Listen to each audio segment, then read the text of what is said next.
Գավառի բժշկական կենտրոնում առողջության համընդհանուր ապահովագրության ծրագրով մեկնարկել է 65 տարեկանից բարձր անձանց անվճար բուժ սպասարկումը։ Արդեն մոտ 2 տասնյակ քաղաքացի օգտվել է ակնաբուժական ծառայություններից։ Աչքերս լավ չէր տեսնում, եկա բժշկի մոտ, ինքը խորհուրդ տվեց օպերացիայի։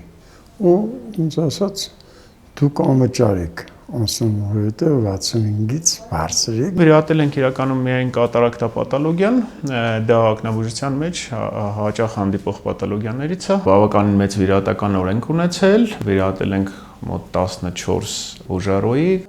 Որոշ տարեց բուժարուների մոտ մտահոգություններ կան անվճար բուժծառայության որակի հետ կապված։ Գավառի բժշկական կենտրոնի ակնաբույժ Գոհար Մկրտչյանը վստահեցնում է, ամեն ինչ բարձր որակով է արվում։ Կարող են մեր բուժարուները համոզված լինել, որ անկախ ֆինանսավորման աղբյուրից մենք աշխատում ենք նույն բժշկական տեխնիկայով, վիրահատում են նույն վիրաբույժը, օգտագործում ենք բարձր որակյալ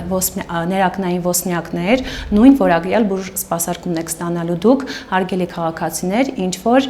կլիներ վճարովի հիմունքներով կամ այլ ֆինանսական աղբյուրից ֆինանսավորման դեպքում։ Այստեղ քաղաքացիներին նաև շարունակում են իրազեկել առողջության ապահովագրության համակարգի բոլոր հնարավորությունների մասին, մասնավորապես, որ անվճար են ոչ միայն վիրահատական միջամտությունները, այլև բժշկական մյուս ծառայությունները։ Թեև այս համակարգին անցումը որոշ դժվարություններ ենթադրում է, սակայն բժշկական կենտրոնում պատրաստ են դրանց հաղթահարմանը։ Հունվարից Գավառ բժշկական կենտրոնը ընդգրկվել է միացել է առողջապահության համընդհանուր ապահովագրության մեծ արշավին, կարելի ասել բժշկական հեղափոխությանը, եւ մենք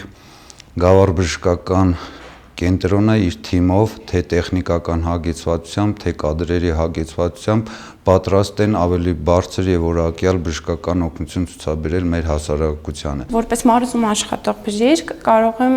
ասել, որ համընդհանուր ապահովագրությունը շատ դրական տարբերություն է միանշանակ տալու առողջապահական համակարգում, որովհետեւ մենք այստեղ աշխատելու ընթացքում հասկացանք, որ կան բազմաթիվ պացիենտներ, որոնք ցանկանում են, բայց հնարավորություն չունեն։ Բժշկական կենտրոնում հիշեցնում են, առողջության ապահովագրությամբ հիվանդանոցային առավել խոր հետազոտությունների համար շահառուներին ուղեգիր տրամադրում է առողջության առաջնային պահպանման օղակը։ Անահիտ Կարյան, Սարգիս Ալավերդյան, Քյավառ հեռուստաընկերություն, Գեղամա օր։